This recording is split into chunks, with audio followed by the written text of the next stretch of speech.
চলুন বদলে ফেলি, চলন বলন বদলে ফেলি, কথার ধরন কষ্ট হলেও বদলে ফেলি নষ্ট আচরণ। ঠিক কিনা? নষ্ট আচরণ পরিবর্তন করার দরকার আছে না নেই? চলুন বদলে ফেলি, চলুন বদলে ফেলি, চলন বলন বদলে ফেলি, কথার ধরন কষ্ট হলেও বদলে ফেলি নষ্ট আচরণ। একটা বদল প্রয়োজন, দেশে প্রাণীর প্রয়োজন। অদল বদল খেলা নয়, বদলা নেবার পালা নয়, কোরআন সারা সংবিধানের সবই অভিনয়। ঠিক না? এই পৃথিবীতে দেখো তুমি কতই বিধান, দিতে পেরেছে কি শান্তির সমাধান? পেরেছে? জোরে বলেন পেরেছে? লেনিন, কার্ল মার্কস, মাও সেতুং, আব্রাহাম লিঙ্কন ন্যাশনালিজম আর কমিউনালিজম দিয়া এই দেশের মধ্যে শান্তি পাওয়া সম্ভব নয়। কথা বলেন ঠিক কিনা?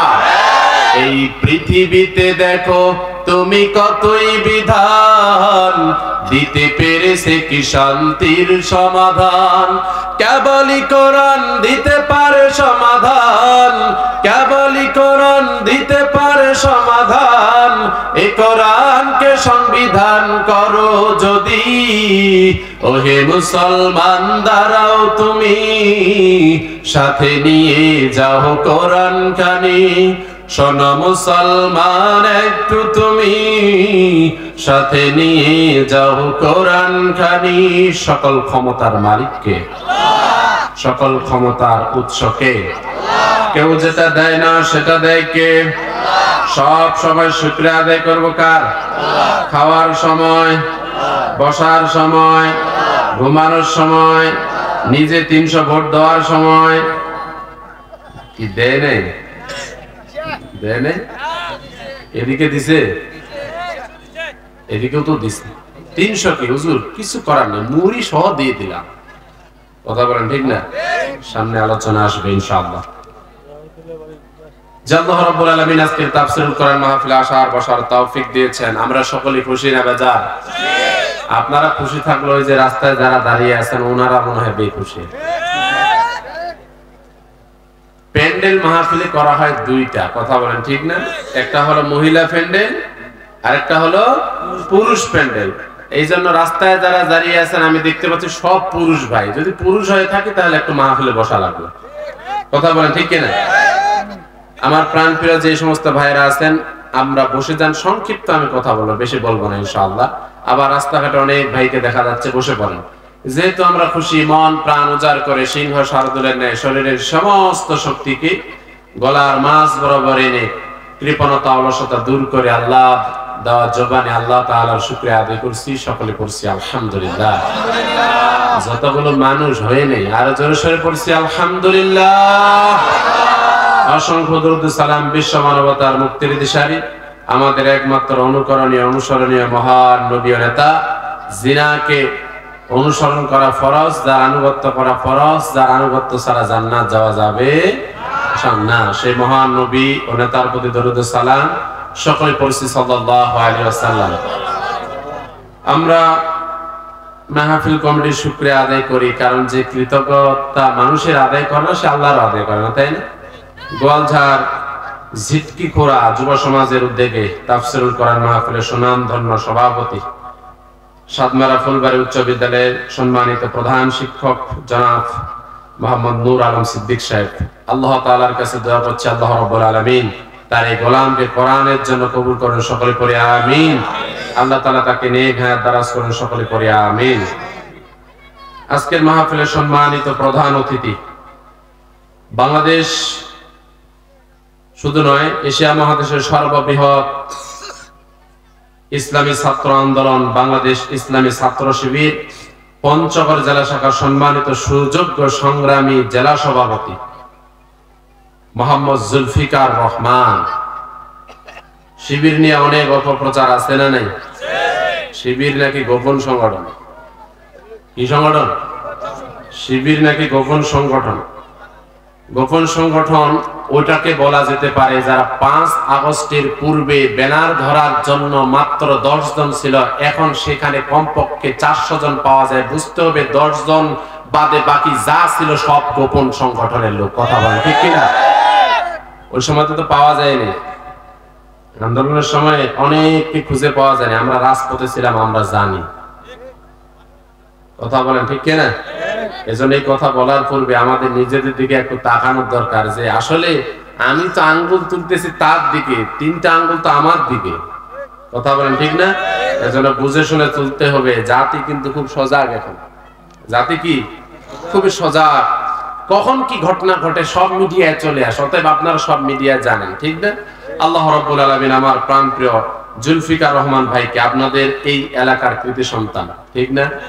আমরা তার জন্য দোয়া করি। আল্লাহ রাব্বুল আলামিন তিনি যে দ্বীনের খিদমত করে যাচ্ছেন, আল্লাহ রাব্বুল আলামিন তাকে দ্বীনের পথে হযরত হানজালার মতো অটুট এবং অবিচল থাকার তৌফিক দান করে দিক। সেই সাথে নেক হায়াত এবং সুস্থতা কামনা করছি, সকলে করছি আমিন।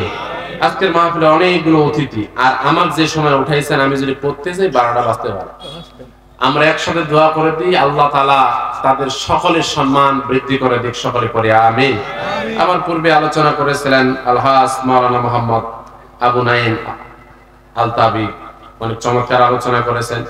একটু আগে আমার পূর্বে আলোচনা করলেন আপনাদের এলাকার সুযোগ্য সম্মানিত ব্যক্তিত্ব মাওলানা মোহাম্মদ আব্দুল মান্নান সাহেব, যার পরিশ্রমে আজকের মাহফিল এবং আপনাদের সহযোগিতায়, ঠিক না? এই মাহফিল কন্টিনিউ রাখা লাগবে। আপনারা কি চান প্রত্যেক বছরে মাহফিল হোক? কি চান? দেখি কে কে চান না। বলে হুজুর আমরা ঠিকই চাই, হয়তো ভুলে উঠে গেছে। এবার কে কে মাহফিল প্রত্যেক বছর হবে এটা চাই, এটা একটু দেখতে চাই। কি রাজি আছি তো নাকি? ইনশাআল্লাহ। কথা দিয়া হোক, শ্রম দিয়া হোক, অর্থ দিয়া হোক, যেভাবে হোক দেওয়া লাগবে, কারণ যুব সমাজ না হলে আবার এইটা না হলে আবার গানের আড্ডা করবে। কথা বলেন ঠিক কিনা? এই জন্য তাফসীর মাহফিল হওয়া লাগবে কি লাগবে না? দরকার আছে। এখান থেকে একটি আমল যদি আপনি শিখেন তাহলে অনেক কাজে লাগবে। আল্লাহ রাব্বুল আলামিন আমার আব্দুল মান্নান ভাইকে ইলমি যোগ্যতা আর বৃদ্ধি করে দিক, সকলে পড়ি আমিন। সর্বোপরি আমরা আমাদের স্টেজে অনেক অতিথি রয়েছেন, সামনে বসা দিনদার ইমানদার খালিদ তারিক সাইফুল্লাহর যোগ্য উত্তরসূরি নওজোয়ান যুবক ভাইরা আড়ালে আলোচনা শুনতেছেন, আপনাদের থেকে হয়তো ডাবল হবে। আমার সম্মানিতা শ্রদ্ধাশীলা মা এবং বোনেরা, সকলকে জানাই সালাম, আসসালামু আলাইকুম ওয়া রাহমাতুল্লাহ। সালামের জবাবটা কম হয়েছে। এখানে আজকে আমার আলোচনা শোনার পূর্বে আলোচনা কারা কারা শুনেছিলেন একটু হাতগুলো তুলবেন। এই তো অনেক শ্রোতা আছেন। যেহেতু আপনারা আলোচনা শুনছেন, আপনারা জানেন আমার একটা বদ অভ্যাস আছে, শ্রোতা যদি রেসপন্স না করে আমার মুখ দিয়ে আবার কথা বের হয় না। এজন্য কি রাজি আছি তো নাকি ইনশাআল্লাহ উত্তর দেওয়ার জন্য? সম্মানিত দিনী ভাইরা, সময় অনেক চলে গেছে, আমি ভূমিকা ছেড়ে আলোচনার দিকে যেতে চাই। আমি আপনাদের সামনে একটি সূরা থেকে তেলাওয়াত করেছি, সূরা সফ। কোন সূরা? সূরা সফ। সফ শব্দের অর্থ হলো দল। সফ শব্দের অর্থ কি? একটু সকলে বলি, সফ শব্দের অর্থ কি? দল। এই সূরা সফের আয়াত সংখ্যা হলো 14টি। কতটি? 14টি। রুকু সংখ্যা হলো 2টি। অধিকাংশ মুফাসসিরের মতে এই সূরাটি নাজিল হয়েছে মদিনায়। আমার তেলাওয়াতকৃত আয়াত হলো 9 নম্বর আয়াত। কয় নম্বর আয়াত? 9 নম্বর আয়াত। এর পূর্বের আয়াতগুলো কোন সময় নাজিল হয়েছে এই প্রেক্ষাপট একটু জানা লাগবে, কারণ এই 9 নম্বর আয়াত সম্পর্কে মুফাসসিরের মতে বলেছেন যে সঠিক কোন সময় নাজিল হয়েছে এটা বলা যায় না, তবে পূর্বের যে আয়াতগুলো আছে ওটা এমন সময় নাজিল হয়েছে। বদরের যুদ্ধ যখন মুসলমানেরা বিজয় লাভ করলো, বিজয় লাভ করার পর যখন উহুদ যুদ্ধ সংঘটিত হবে, সেই যুদ্ধের পূর্ব মুহূর্তে আল্লাহ রাব্বুল আলামিনের পূর্বের যে আয়াত ইউরিদুনা লিইউতফিউ নূরাল্লাহ, আল্লাহ তাআলা আয়াত নাযিল করেছেন। কাফিররা সিদ্ধান্ত নিয়েছে বদরের প্রান্তে আমরা হেরে গেছি, আমাদের প্রধান নেতা আবু জেহেল নিহত হয়ে গেছে, আমরা আর মুসলমানদেরকে ছাড় দেব না। এজন্য তারা গর্জন দেওয়া শুরু করে দিয়েছে। ঈমানদাররা যেন ভীতি প্রদর্শন তাদের মধ্যে যেন না থাকে, আবার দিন কায়েমের আন্দোলন সব সময় করতে হবে। যার কারণে আমার আল্লাহ তাআলা বলেন, ও দুনিয়ার ঈমানদাররা শোনো শোনো, কাফেররা যত তোমার এই নূরকে কোরআনকে নিভিয়ে দিতে চাইবে তারা পারবে না। আল্লাহ রাব্বুল আলামিন এই কোরআনের আলোটা যেমনি করে হোক তিনি জ্বালিয়ে দেবেন। সুবহানাল্লাহ। তাহলে এই আয়াতগুলো উহুদ যুদ্ধের সমসাময়িক সময়ে নাজিল হয়েছে। ধারণা করা হচ্ছে যে আজকের তেলাওয়াতকৃত আয়াতটি ঠিক একই সময়ে নাজিল হয়ে গেছেন। কেন নাজিল করলেন? ইকোটা একটু কেমন যেন করতেছে, একটু সাউন্ডটা ঠিক করেন। প্রাণপ্রিয় ভাইরা, আয়াতের মধ্যে আমার রাসূল সাল্লাল্লাহু আলাইহি ওয়াসাল্লামকে আল্লাহ তাআলা বলে দিলেন, আপনাকে আমি যে কারণে যে উদ্দেশ্যে আমি পৃথিবীর বুকে পাঠাইছি, আপনার যারা উম্মত হবে তাদেরকেও ঠিক একইভাবে ওই উদ্দেশ্যে পৃথিবীতে আমি পাঠাইলাম। আল্লাহ রাব্বুল আলামিন আমার রাসূলকে পৃথিবীতে পাঠার উদ্দেশ্য একটা এই আয়াতের মধ্যে বর্ণনা করে দিয়েছেন। আল্লাহ তাআলা বলছেন, ওয়াল্লাযী আরসালা রাসূলাহু বিল হুদা ওয়া দীনিল হক। আল্লাহু আকবার। আল্লাহ তাআলা বলছেন, তিনি সেই সত্তা যিনি মুহাম্মদ সাল্লাল্লাহু আলাইহি ওয়াসাল্লামকে রাসূল করে পৃথিবীর বুকে পাঠাইছেন। শুধু এমনি পাঠান নাই, দুইটা জিনিস তাকে সাথে দিয়ে পাঠিয়েছেন। সুবহানাল্লাহ। কয়টি? দুইটি। এক নাম্বার হলো বিল হুদা, আই বিল কুরআন, আই বিন নূর, আই বিল কিতাব। আল্লাহ রাব্বুল আলামিন প্রথম নম্বর যে জিনিসটা আমার নবীকে দিলেন সেই জিনিসের নাম হলো কোরআন। এখানে আল্লাহ তাআলা বলেছেন হুদা। কোরআনুল কারীমের নাম হলো 55টা। জোরে বলি কতটি? জোরে বলেন। 55টি নাম। একটি হলো নূর, একটি হুদা, একটি কিতাব, একটি ফুরকান। এরকম নাম আছে কয়টা? কোরআনুল কারীমের নাম 55টা। আল্লাহ রাব্বুল আলামিন বলে দিলেন, আমি কোরআনুল কারীম আমার নবীকে দিয়ে পাঠিয়েছি। আমরা আল্লাহকে বললাম, আল্লাহ আপনি কোরআন কেন নাজিল করেছেন? উত্তর কোরআনুল কারীমের মধ্যে আছে না নাই? রব্বুল আলামিন বলে দেন, শাহরু রমাদানাল্লাযী উনজিলা ফীহিল কুরআনু হুদাল লিন-নাস। আল্লাহ তাআলা বলেন, this is the month which was sent down the holy book Quran as a guide to mankind. আল্লাহ তাআলা বলে দিলেন, আমি রমজান মাসে পবিত্র কোরআনুল কারীম নাজিল করেছি বান্দার হিদায়াতের জন্য। সুবহানাল্লাহ। আল্লাহ তাআলা কোরআন নাজিল করেছেন কোন মাসে? রমজান মাসে। এই যে সামনে রমজান মাস, রমজান মাসে আল্লাহ তাআলা কোরআনুল কারীম নাজিল করেছে হুদাল লিন-নাস, মানুষের হিদায়াতের জন্য। আমরা আবার আল্লাহ তাআলাকে বললাম, আল্লাহ আপনি আর কি কি কারণে কোরআনুল কারীম নাজিল করেছেন? রব্বুল আলামিন বললেন, ইন্না আনজালনা ইলাইকাল কিতাবা বিল হাক্কি লিতাহকুমা বাইনান নাস। আল্লাহ তাআলা বলছেন সূরা নিসা 5 নম্বর পারা 16 নম্বর পৃষ্ঠা 13 নম্বর উপর 105 নম্বর আয়াত। মনোযোগ দিয়ে শুনবেন। কত নম্বর আয়াত?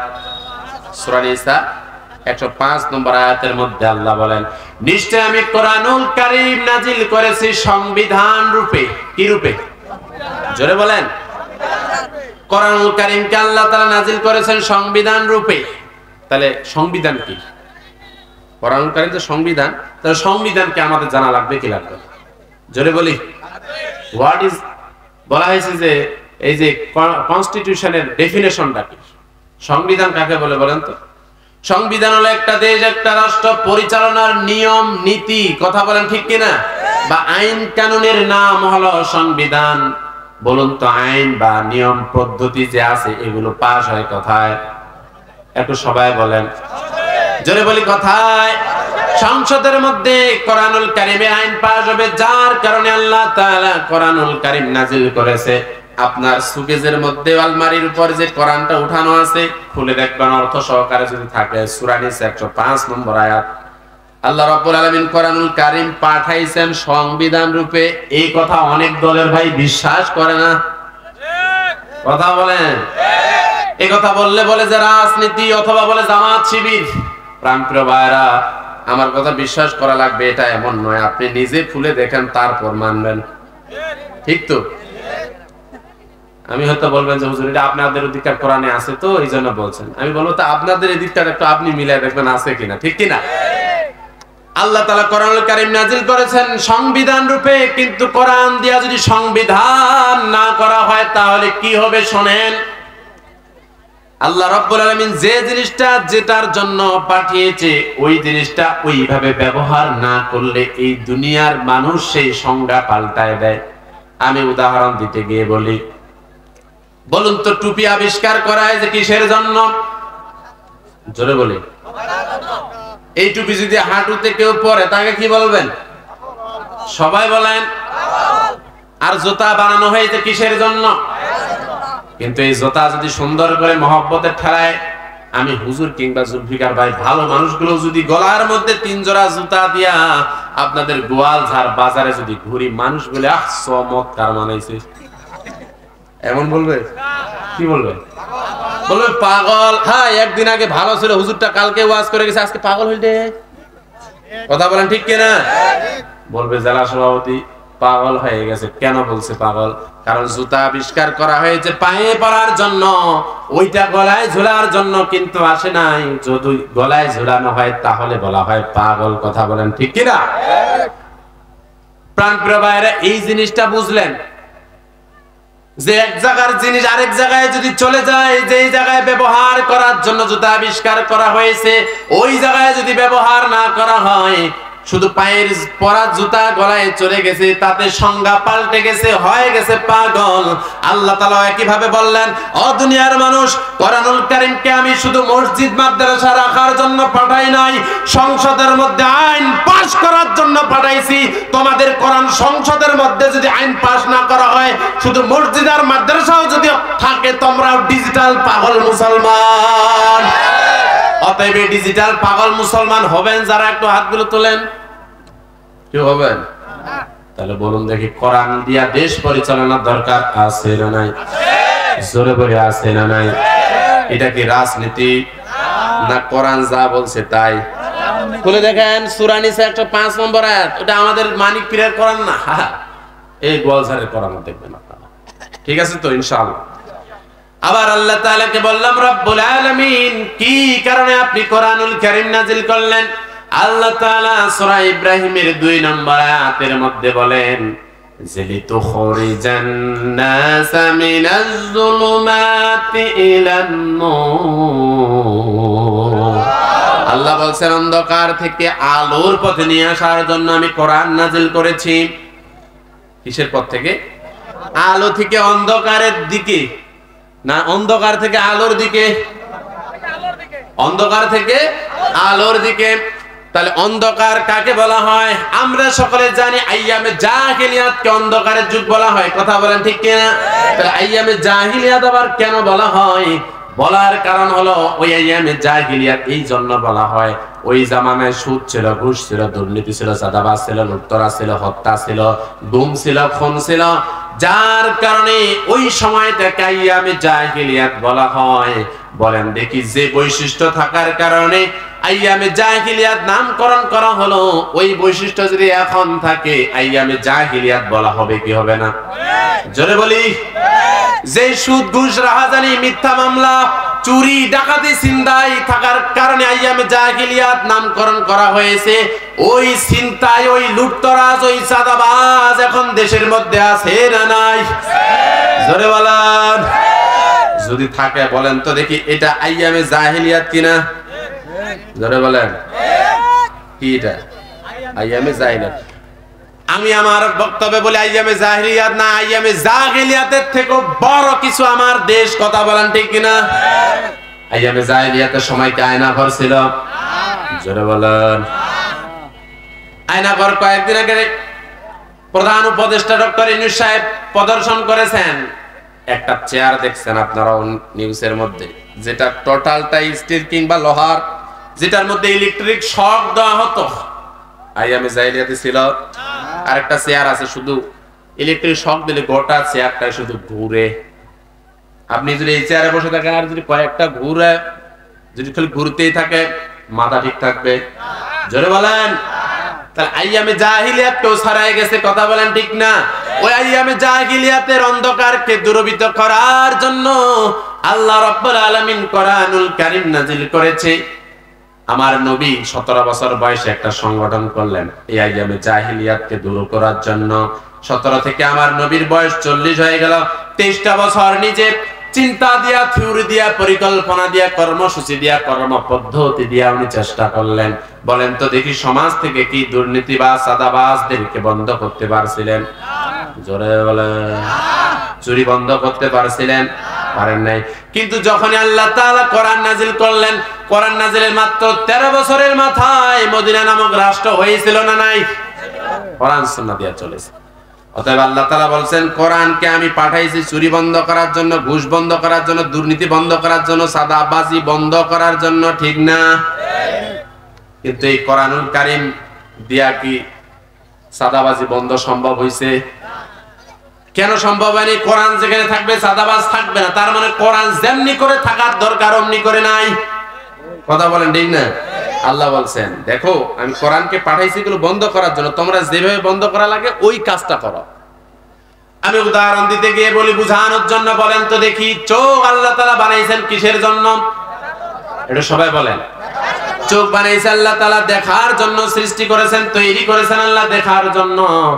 এই চোখ যদি আপনার কষ্টেপ দিয়া কিংবা যদি সুপার গ্লু দিয়া যদি মেরে দেন, বলেন তো দেখি কয় মিনিট নিরাপদে হাঁটতে পারবেন? জোরে বলেন। যদি এই মুহূর্তে চোখ বাঁধে দেওয়া হয় সবার, কার সাথে কায় হুরা খায় বলবেন সাইড দে। কথা বলেন ঠিক না? আর যদি মাথায় মাথায় লাগে তাহলে রক্ত বাইর হওয়ার সম্ভাবনা আছে না? না, হ্যাঁ আছে। চোখ বন্ধ করে কয় মিনিট হাঁটতে পারবেন? 1 মিনিট পারবেন? পারবেন না।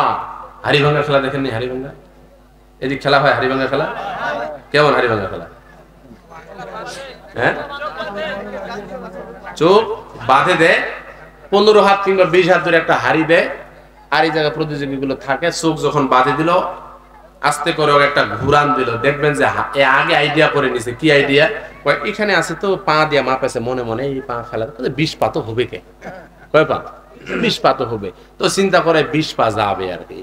তো এবার যখন তার চোখ বাঁধতে পাক দিছে, তো দেখা যায় অনেক সময় হাড়ি ভাঙা খেলা তো আমরা দেখি, দেখেন হাড়ি আছে সামনের দিকে, যায় খালের দিকে। কথা বলেন ঠিক না? কোথায় যায়? এই যে খালের দিকে। যখন এই বাকি লোকগুলো যখন হাসাহাসি শুরু করতে হয়, হ্যাঁ 20 পাতা আসছে, এটা হাড়ির দিকে যায়নি, নিশ্চয়ই কোনোটা অন্য জায়গায় যাচ্ছে। যার কারণে আবার মোড় মারে, দেখে হাড়ি আছে এই জায়গায়, ওই চলে গেছে 5 পা আগত। এরকম হয় কিনা? লোকজন যখন আবার হাসে, বলেছে যে যা এত রং রাস্তায় যা আবার ব্যাক করেছে, কি হয় হবে, ডাং একটা দিয়ে বুঝি। যখন ডাং দিছে খালি মাটি। কথা বলেন ঠিক কিনা? এবার বলেন তো, যদি তার চোখটা খোলা থাকতো তাহলে কি সে খালের দিকে যাইতো না হাড়িটার দিকে যাইতো? কিন্তু হাড়ি ভাঙতে না পারার কারণটা কি? জোরে বলি কি? ঠিক একইভাবে দুনিয়ার মানুষ শোনেন, চোখকে আল্লাহ তাআলা বানাইছেন দেখার জন্য। এই চোখ যদি কেউ বেঁধে দেয়, নিরাপদ অবস্থায় 1 মিনিটও হাঁটতে যেমন পারবে না। আল্লাহ তাআলা বলেন, শোনো দুনিয়ার মানুষ, কোরআনুল কারীমকে আমি পাঠাইছি চুরি, ডাকাতি, ছিনতাই, রাহাজানি, চাঁদাবাজি, দুর্নীতি বন্ধ করার জন্য। শুধু কোরআনকে মসজিদে আর মাদ্রাসার সুবেদার আলমারিদের মধ্যে তোমরা বন্ধ করে রাখবা। 53 বছরে চুরি বন্ধ করতে পারো নাই। 5300 বছর যদি বাংলাদেশ হয়ে যায়, কিয়ামত পর্যন্ত শুধু মসজিদে আর মাদ্রাসায় কোরআন থাকলে চুরি বন্ধ হবে না, চাঁদাবাজ বন্ধ হবে না। কথা বলেন ঠিক না? অতএব বলুন দেখি, কোরআন সংসদের মধ্যে যাওয়ার দরকার আছে না না? মুসলমান, কোরআন দিয়ে বিচার ফয়সালা করা হোক, দেশ পরিচালনা করা হোক, কে কে চান হাত তুলে দেখায় দেন।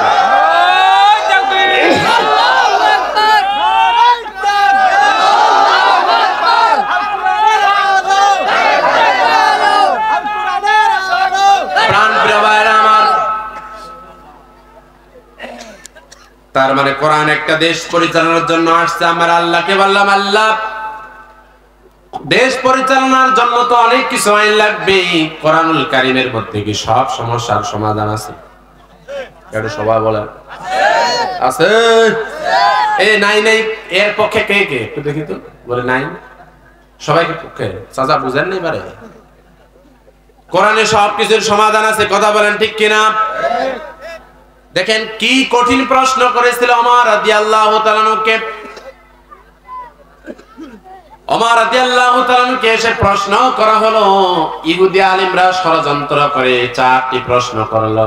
বলতেছে, আপনি যদি এই 4টি প্রশ্নের উত্তর দিতে পারেন, আমরা কালিমা পরে মুসলমান হয়ে যাব। কি 4টি প্রশ্ন? ওমর রাদিয়াল্লাহু তাআলা কে প্রশ্ন করলেন, এই পৃথিবীতে এমন একটি জায়গা, এমন একটি স্থান, যে স্থানে সূর্যের আলো কেবলমাত্র একবার পড়েছে, কিয়ামত পর্যন্ত আর সেই জায়গায় সূর্যের আলো পড়বে জোরে বলেন পড়বে। এমন জায়গার নাম কঠিন না সহজ? একবার শুধুমাত্র আলো পড়েছে, কিয়ামত পর্যন্ত ওই জায়গায় সূর্যের আলো পড়বে না। কোন সে জায়গা, কোথায় অবস্থিত? ওমর রাদিয়াল্লাহু তাআলা বলেন, আর তোমাদের তিনটা প্রশ্ন কি? দ্বিতীয় নাম্বার প্রশ্ন করা হলো, এই পৃথিবীতে এমন দুইজন ভাই যারা একই দিনে জন্মগ্রহণ করেছে, যমজ, আবার একই দিনে মৃত্যুবরণ করেছে, কিন্তু তাদের বয়সের পার্থক্য 100 বছর। বুঝছেন? একই দিনে জন্ম, একই দিনে মৃত্যু, বয়সের পার্থক্য কত? 100 বছর। জোরে বলি কত? 100 বছর। ওমর রাদিয়াল্লাহু তাআলা প্রশ্ন শুনে আর চিন্তা করে, কি কঠিন প্রশ্ন রে, কিন্তু উত্তর দিতে হবে কোরআন সুন্নাহ থেকে। কোরআনের মধ্যে সব সমস্যার সমাধান আছে। জোরে বলেন আছে। 3 নম্বর প্রশ্ন করা হলো, এই পৃথিবীতে এমন একটি লাশ, যেই লাশটি জীবিত, নড়াচড়া করে, আবার একটা কবর আছে, যেই কবরটাও প্রাণ আছে, ওই কবরটাও নড়াচড়া করে। কোন সে কবর আর কোন সে লাশ? একটু বলা লাগবে। উত্তর সহজ। জোরে বলেন। লাশ ফির আবার জীবিত হয় কেমনে, আবার কবর নড়াচড়া করে কেমনে? উত্তর কি শুনতে রাজি আছি? 4র্থ নম্বর প্রশ্ন করা হলো, এমন একটি কয়েদিখানা, জেলখানা, যেই জেলখানার মধ্যে একটা প্রাণী বন্দী আছে, কোনো শ্বাস নেই না, কোনো প্রশ্বাস ছাড়াই সেই প্রাণী কেমন করে বেঁচে আছে? সেই প্রাণীর নাম কি? সেই কয়েদিখানার নাম কি? প্রশ্ন সহজ না কঠিন? জোরে জোরে বলেন, সহজ না কঠিন? আনাস রাদিয়াল্লাহু তাআলার পাশে ছিলেন, তিনি বললেন, আমিরুল মুমিনিন, খলিফাতুল মুসলিমিন, আপনিও মুসলমান, আমিও মুসলমান, আমাদের সব সমস্যার সমাধান দিতে পারে আল কোরআন। কথা বলেন ঠিক না? আপনি হবেন না পেরেশান, এই মুহূর্তে আমি কোরআন থেকে দিয়ে দেব সমাধান, আপনি হবেন না পেরেশান। উত্তর দেওয়া লাগবে কোরআন থেকে। উঠাউঠি করেন কেন ভাই? আর উঠা যাবে না।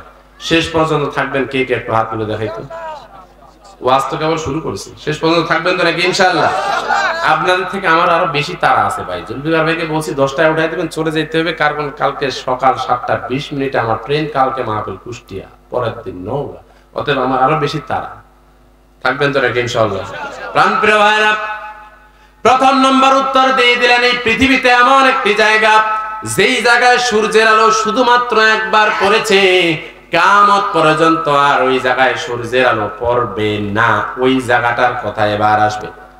আনাস রাদিয়াল্লাহু তাআলা বললেন, আমিরুল মুমিনিন, আপনি চুপ থাকেন, আমি উত্তর দিয়ে দেব। ইহুদি আলেমরা, তোমরা কালিমা গ্রহণ করার জন্য প্রস্তুত হয়ে যাও। আনাস বিন মালিক রাদিয়াল্লাহু তাআলা বলেন, শোনো, এই প্রশ্নের উত্তর দিতে গেলে আমাকে একটু ব্যাকগ্রাউন্ডে ফিরে যেতে হবে। কোথায়? বলছে, একজন নবী ছিলেন যার নাম মুসা আলাইহিস সালাম, আর তার একজন রাষ্ট্রীয় পক্ষ থেকে শত্রু ছিল, যার নাম, জোরে বলেন, যার নাম হলো ফেরাউন। তো মুসা আলাইহিস সালামকে হত্যা করার জন্য, মুসা আলাইহিস সালামের কওমকে হত্যা করার জন্য ফেরাউনের সৈন্যরা ধাওয়া করতেছে। একদিন নয়, 2 দিন নয়, মুসার উপর এমন কোন টর্চার বাকি নাই যে করে নাই। মুসাকে এই পৃথিবীতে জন্ম হতেই দিবে না। কথা বলেন ঠিক কিনা?